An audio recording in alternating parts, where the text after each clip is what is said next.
잠언 26장 18절 19절 말씀을 한번 제가 읽겠습니다. 횃불을 던지며 화살을 쏘아서 사람을 죽이는 미친 사람이 있나니 자기의 이웃을 속이고 말하기를 내가 희롱하였느니라 하는 자도 그러하니라. 맨 처음에 보면서 이게 무슨 뜻일까 이렇게 이제 생각을 하다가 야, 구약 시대 솔로몬 시대에도 이런 정신적으로 좀 이상해져서 미친 사람이라고 표현되어 있는데 그런 사람에 대해서 이제 공동 번역이 번역하는 게 조금 더 우리 실제적으로 피부에 와 닿아요. 이웃을 속이고도 장난삼아 그랬다고 하는 자는 불화살과 독화살을 쏘아대는 미친놈과 같다. 미친 사람이 정신적으로 굉장히 온전치 못한 사람이 구약 성경에도 있었던 거죠. 그 시대에도 그냥 아무데나 집이나 불 휙 던져가지고 불이 막 나기도 하고 또 화살이나 칼 같은 거 가지고 있다면 장난삼아 그냥 쏘기도 하고 사람을 찌르기도 하고 이렇게 해서 사람을 해쳐놓고 장난 좀 친 걸 뭘 그걸 그렇게 또 심각하게 해. 그런 거 뭐 장난 좀 친 거야. 이렇게 얘기하는 아주 이상한 사람들이 있었다는 거죠. 제가 이 부문 보면서 많은 생각을 하게 됐습니다. 이 현대 사회만 이렇게 정신이 온전치 못해서 이 사회만 이렇게 정말 정신적으로 이상한 사람들이 있는 게 아니고 솔로몬 시대, 히스기야 시대에도 이런 사람들이 있었다는 것. 이게 그냥 이 죄의 현상입니다. 이걸 좀 더 이제 현대적 용어로 한번 살펴볼게요. 두 단어를 여러분 보신 적 있나요? 사이코패스, 소시오패스 이런 말 들어보셨나요?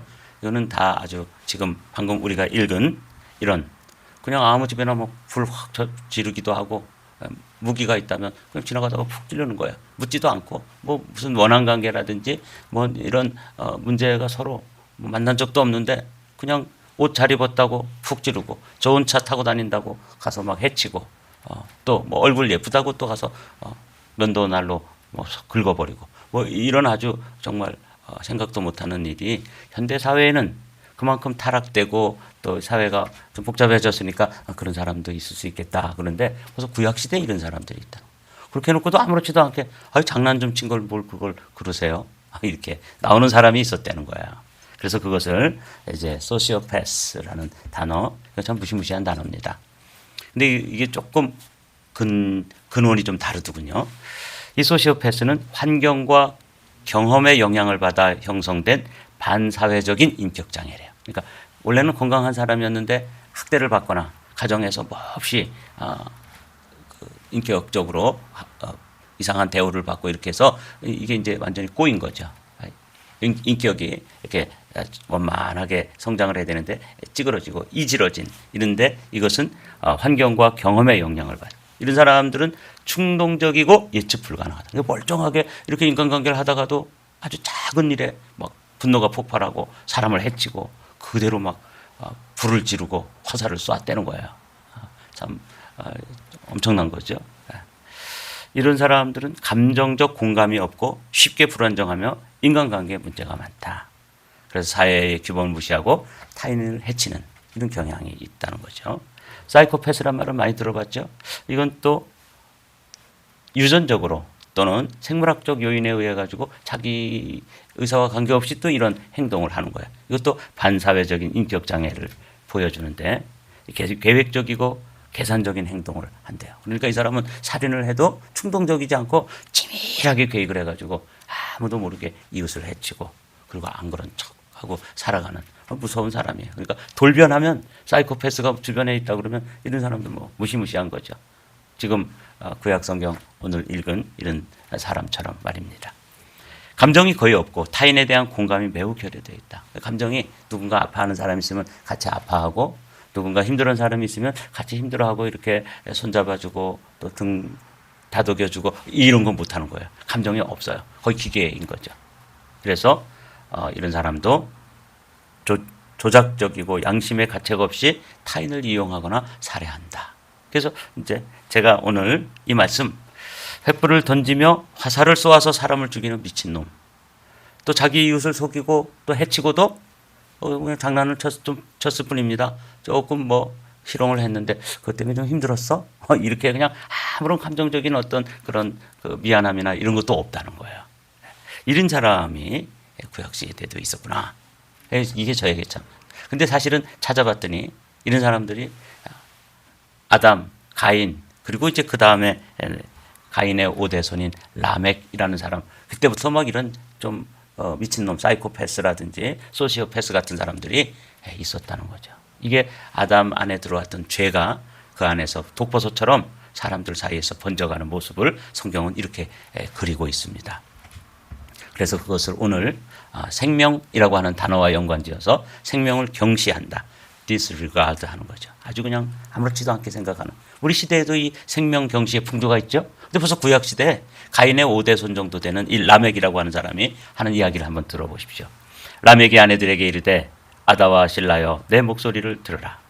라멕의 아내들이여 이 말을 들으라. 나의 상처로 말미암아 내가 사람을 죽였고 나의 상함으로 말미암아 소년을 죽였도다.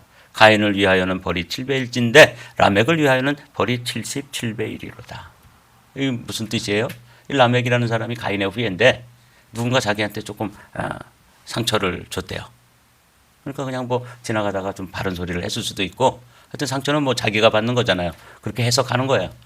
이 사람이 나한테 이런 말을 해? 그럼 참지 않는 거예요. 그래서 사람을 죽였다는 거죠. 그런데 또 누가 조금 자기한테 뭐 상처를 좀 준 게 아니라 이번에는 상함을 입었다. 그러니까 육체적으로 뭐 좀 이렇게 상해를 가했는 모양이죠. 그 어린아이를 죽였다는 거예요. 그러니까 이 라멕이 그래 놓고도 우리 할아버지 중에 가인은 누가 그 사람을 해치면 하나님이 7배로 갚아준다 그랬는데 나는 77배로 갚아줘야 돼. 뭐 이러면서 하나님조차도 아주 쉽게 생각하고 우습게 생각하고 경멸하는 그런 말을 하고 막 그냥 교만의 정점에 있는 거죠. 이런 사람이 구약시대에도 있었다는 거예요. 그러니까 뭐 솔로몬 시대에 지나가다가 뭐 집에 확 불을 지르고 또 뭐 사람에게 막 화살을 쏘는 이런 미친 사람이 그때만 있었던 게 아니라 벌써 인류 초기에 가인, 아벨 이런 사람들 사람 때려 죽이고 뭐 조금 나한테 해를 끼쳤다 그래서 찾아가 가지고 그냥 몇십 배로 갚아주고 어린아이 막 죽이고 이렇게 했다는 거예요. 생명 경시 이 단어를 기억해 두십시오. 저는 솔로몬 시대를 찾아보다가 이 가짜 엄마 인면수심이라는 이 단어를 또 생각해 보았습니다. 이 가짜 엄마는 누구냐면 솔로몬의 유명한 재판 이야기죠. 저는 그 재판 이야기에서 솔로몬이 참 지혜롭게 재판을 했다. 많은 사람들이 이제 그 면만 보잖아요. 근데 제가 잠언 26장 18절 19절 말씀을 묵상하다가 이 가짜 엄마 두 엄마가 와서 한 아기를 서로 자기 아기라고 그러는 거예요. 사실은 비슷한 시기에 한 2, 3일 차이로 출산을 했기 때문에. 근데 이 한 엄마가 자다가 그만 아이를 깔아서 죽인 거예요. 이럴 수 있나요? 이럴 수 있는 거예요. 저는 농가대학 축산과를 나왔잖아요. 돼지가 새끼를 낳으면 그렇게 예쁠 수가 없어요. 근데 이제 돼지 엄마가 너무 애미 돼지라 그랬죠. 이 돼지 엄마가 너무 몸이 비둔하기 때문에 이 누울 때 말이죠. 이제 누워서 새끼들에게 이제 젖을 먹여야 되는데 이 누울 때 쿵 하고 눕습니다. 몸이 워낙 이제 크니까. 근데 새끼가 그때 깔려서 죽는 경우가 있어요. 실제로. 그래가지고 이렇게 압사 방지목이라 그래가지고 구석구석에다가 이 나무를 이렇게 대줘서 새끼들이 그 밑으로 쏙 들어가서 깔리지 않도록 방지를 해주는 그런 장치를 해요. 이 엄마가 그랬던 것 같아요. 뭐 쿵 눕고 밤에 자다가 씩 자고 일어나 보니까 자기한테 그 어린 생명이 깔려서 죽은 거예요. 그래서 다른 엄마한테 갖다 놓고 아기를 가져왔는데 이제 서로 분쟁이 붙어가지고 솔로몬에게 간 거잖아요. 서로 자기 아기라는 거예요. 그러니 뭐 누구의 아기인지 비슷한 시기에 낳았는데 어떻게 알겠어요? 그랬더니 이 솔로몬이 그 칼을 가져와라. 그래서 이제 아이를 반으로 나눠줘라. 이런 명판결을 했다는 건 다 아는 이야기잖아요. 근데 제가 이제 주목한 거는 그때 가짜 엄마, 자기 아기가 아닌 엄마가 하는 말이 사람의 탈을 쓴 짐승의 마음. 이 시대도 그런 마음을 가지고 있는 사람들이 있는 거죠. 한번 보십시오. 왕이 이르되 산 아이를 둘로 나누어 반은 이 여자에게 주고 반은 저 여자에게 주라. 이 엄청난 판결을 내린 거예요. 그 산 아들의 어머니 되는 여자가 그 아들을 위하여 마음이 불붙는 것 같아서, 이건 진짜 엄마죠. 왕께 아뢰어 청하건대 내 주여 산 아이를 그에게 주고 아무쪼록 죽이지 마소서. 이게 이제 진짜 엄마의 마음이에요.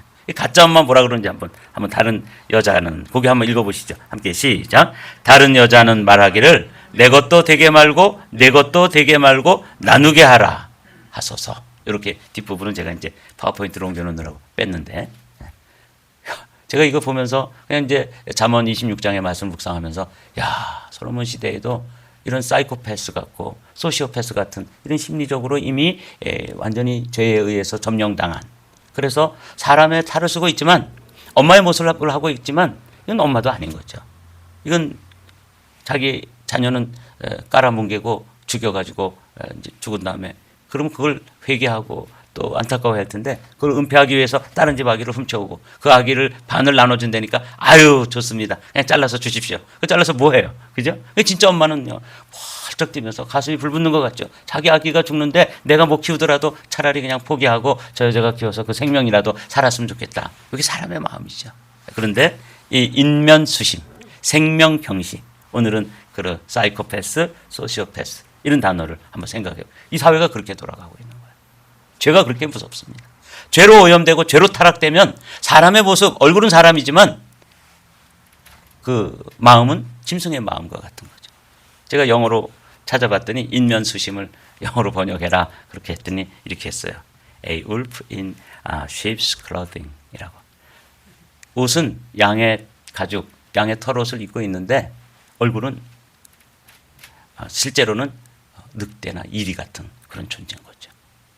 그런, 이게 늑대나 이리 이야기가 아니라 사람들 이야기인 거예요.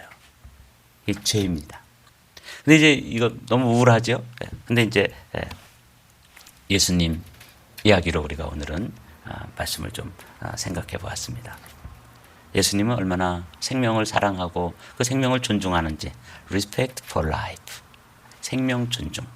예수님은 그렇게 생명을 사랑하세요. 그는 상한 깔대를 꺾지 않으며 꺼져가는 등불을 끄지 않으며 진리로 공의를 베풀 것이다. 그러니까 뭐 하찮은 존재. 어떻게 보면 그냥 촛불도 이제 꺼져가면 깜빡깜빡 꺼져가면 그냥 훅 불면 끝이잖아요. 뭐 기름도 얼마 안 남았고 초도 얼마 안 남았어요. 그거 막 아낄 게 뭐 있습니까? 그렇죠? 근데 그걸 소중하게, 그 생명의 불꽃이 살아있는 한 그걸 그렇게 소중하게 생각하는 거예요. 그 생명 존중의 마음으로 사실은 저 강원도 산골에 있는 저를 찾아오셔서 그 산골 아이를 귀하게 여기고 당신의 자녀로 만들어 주신 거예요. 그게 생명 존중이죠. 저는 상한 갈대, 꺼져가는 등불에 해당하는 이런 것과 비슷한 그런 가난한 그 산골 아이였어요. 근데 어쩌면 이 천지를 지으신 그 하나님이, 그 생명의 주인이신 그분이 그 생명을 찾아오신 거죠. 놀라운 일이죠. 이게 주님의 생명 존중입니다. 갈대가 부러졌다 하여, 우리 공동 번역으로 함께 읽어보실까요? 시작. 갈대가 부러졌다 하여 잘라버리지 아니하고 심지가 깜빡거린다 하여 등불을 꺼버리지 아니하며 성실하게 바른 인생길만 펴리라. 이 주님의 마음이에요. 아버지의 마음이 느껴지시죠? 우리가 살펴본 것처럼 라멕 같은 사람, 생명 하찮게 생각하고 안에 있는 죄, 아담 이후로 우리 안에 들어온 죄가 그렇게도 무섭고 그렇게도 잔인하게 인생을 타락시킬 수 있는 것이죠. 예수님 모습을 다시 한번 살펴보실까요? 한 나병 환자가 나와 절하며 이르되 주여 원하시면 저를 깨끗하게 하실 수 있나이다 하거늘. 제가 놀란 건 뭐냐면 예수님의 액션이에요. 요 하이라이트 된 부분만 한번 읽어보죠. 시작. 예수께서 손을 내밀어 그에게 대시며. 여러분, 나병 환자 막 손가락이 떨어져 나가고 고름이 절절 흐르고 코가 삐뚤어지고 뭐 눈도 다 뭉그러지고, 이 사람이라고도 볼 수 없는 그런 한 사람이 나와서 저를 좀 깨끗하게 해주십시오. 그러면 저 같으면 화들짝 놀래가지고 일단 만지면 어떻게 돼요? 나병이 옮겨 붙어요. 이건 상식이에요. 예수님도 그 정도 상식은 있으셨을 거라고요. 살려달라고, 치유해달라고 그러자 그럼 멀찌감치 서서 일단 거리를 좀 유지하고 그러지 않겠어요? 그리고 뭐 나음을 얻을지어다 그러고 일단 튀어야지. 지저분한 사람인데. 근데 저 예수님 모습 보십시오. 예수께서 손을 내밀어 그에게 대시며. 그는 누구도 만져주지 않는 사람이에요.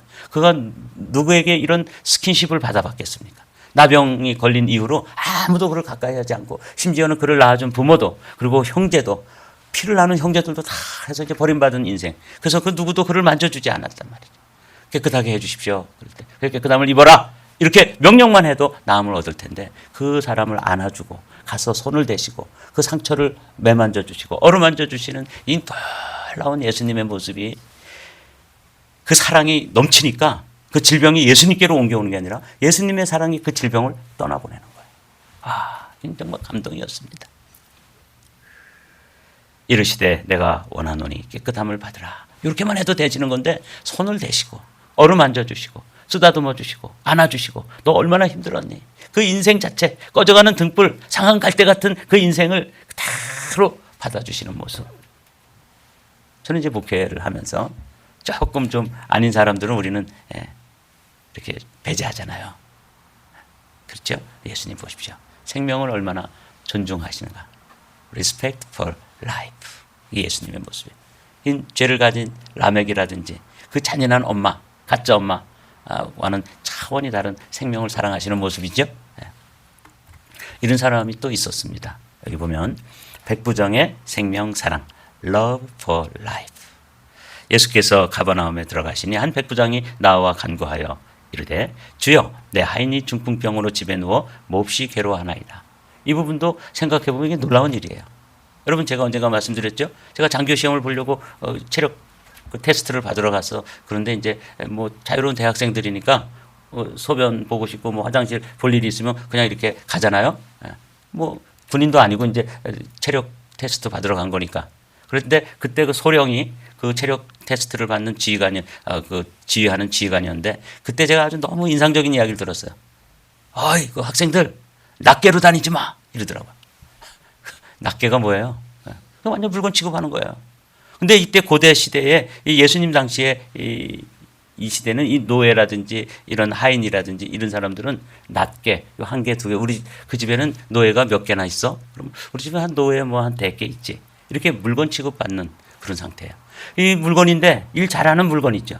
그런데 이 물건이 병이 들었어요. 그것도 그냥 뭐 몸살이 걸렸거나 그것도 아니고 뭐가 걸렸다고요? 중풍이 걸렸어요. 이건 상품 가치가 있어요, 없어요? 없습니다. 이건 그냥 폐기 처분해야 되는 거예요. 물건이니까. 그런데 로마의 백부장이면 당시에 지역사령관 정도 될 텐데 그 한 물건, 다른 사람들은 다 물건 취급하고 상품 취급하고 이 경제 가치가 있느냐 없느냐에 따라서 그 생명을 가치를 판단하는 그런 그 노예, 하인의 아픔을 자기 아픔으로 가지고 예수님 앞에 나와가지고 주여 내 하인이 중풍병으로 집에 누워 몹시 괴로워하나이다. 저 이거 보면서 집에 누워 있다는 거. 중풍병 걸리면 당연히 누워 있죠. 근데 생각해 보십시오. 중풍병 걸리면 이제 경제 가치도 없고 상품 가치도 없기 때문에 갖다가 폐기 처분하거나 그냥 뭐 아무렇게나 죽이고 그럴 수 있는 그런 시대예요. 그런데도 잘 눕혀놓고 병간호하고 있는 거잖아요. 집에 누워 있어? 어디 하인이 집에 누워 있을 게 있냐고요. 근데 이 백부장의 이 놀라운 사랑을 우리가 함께 이제 좀 마음에 새기기를 원해서 이 말씀 나누는 것입니다. 시간이 많이 갔네요. 우리 빨리 제가 정리해 볼게요. 이르시되 내가 가서 고쳐주리라. 예수님이 감동받았어요. 야, 뭐 상품 가치도 이미 없어진 그 생명, 어떻게 보면 꺼져가는 등불, 상한 갈대 같은 거 그냥 툭 던져버리고 그냥 없애버려도 되는데 이 나와가지고 이러니까 예수님이 가서 고쳐주겠다 그럴 때 아유 그럴 필요 없습니다. 나도 군인 지휘관으로 와라 그러면 오고 가라 그러면 가는데 생명의 주인이신 당신께서 뭐 친히 오실 필요 뭐 있습니까? 그냥 말씀만 하십시오. 이 놀라운 믿음을 고백했죠. 이때 예수님께서 깜짝 놀라셨습니다. 10절 말씀이죠. 예수께서 들으시고 놀랍게 여겨 따르는 자들에게 이르시되 내가 진실로 너희에게 이르노니 다 같이 이스라엘 중 아무에게서도 이만한 믿음을 보지 못하였느니라. 우리가 이 믿음을 보여드려야 돼요. 이만한 믿음. 이 이만한 믿음은 뭐예요? 사랑입니다. 생명을 진짜 생명으로 사랑하는 거죠. 여러분 우리가 얼마나 생명을 사랑하고 있습니까? 잠언 26장 18절 19절이 오늘 본 말씀인데 아무렇게나 화살 쏘고 아무렇게나 막 불 지르고 이러고 뭐 좀 장난 좀 쳤어. 그것도 무용담처럼 얘기하고 이런 시대에 우리가 살고 있잖아요. 그런데 예수님의 마음을 우리 마음에 좀 담기를 원해서 오늘 이 말씀을 이렇게 묵상해 보았습니다. 주님께서는 주님을 믿는 우리에게 우리를 그리스도인이라고 부르는데 생명 사랑을 이렇게 말씀하십니다. 사랑은 이웃에게 악을 행치 아니하나니 그러므로 사랑은 율법의 완성이니라. 사도 바울이 깨달은 그리스도인의 삶입니다. 사랑, love for life 이거죠. 자, 우리 주님께서 우리에게 말씀하신 요한복음 13장, 방금은 로마서 13장의 말씀이었는데 우리 요한복음 13장의 말씀 읽고 마치도록 할까요? 시작. 새 계명을 너희에게 주노니 서로 사랑하라. 내가 너희를 사랑한 것 같이 너희도 서로 사랑하라다. 네. 영어로 보면 So you must love one another 이렇게 되어 있죠. 여러분 오늘 우리가 묵상한 말씀은 이 말씀이었습니다. 잠언 26장에 있는 횃불을 던지며 화살을 쏘아서 사람을 죽이는 미친 사람이 있나니 자기 이웃을 이렇게 속이고 죽이고 이렇게 해놓고도 말하기를 내가 장난 좀 쳤다. 좀 희롱했어. 이 정도로 무심한 이 성경 말씀을 가지고 우리는 예수님의 생명 존중, 생명 사랑 이 말씀으로 바꿔서 마음에 간직하고 생명을 사랑하는 가장 좋은 방법은 딱 두 가지입니다. 그 영혼을 위해서 기도해주고 그 영혼을 주님께로 전도하고 두 개죠. 여러분들이 이 2도 기도와 전도에 승리하게 되시기를 주님의 이름으로 축복합니다.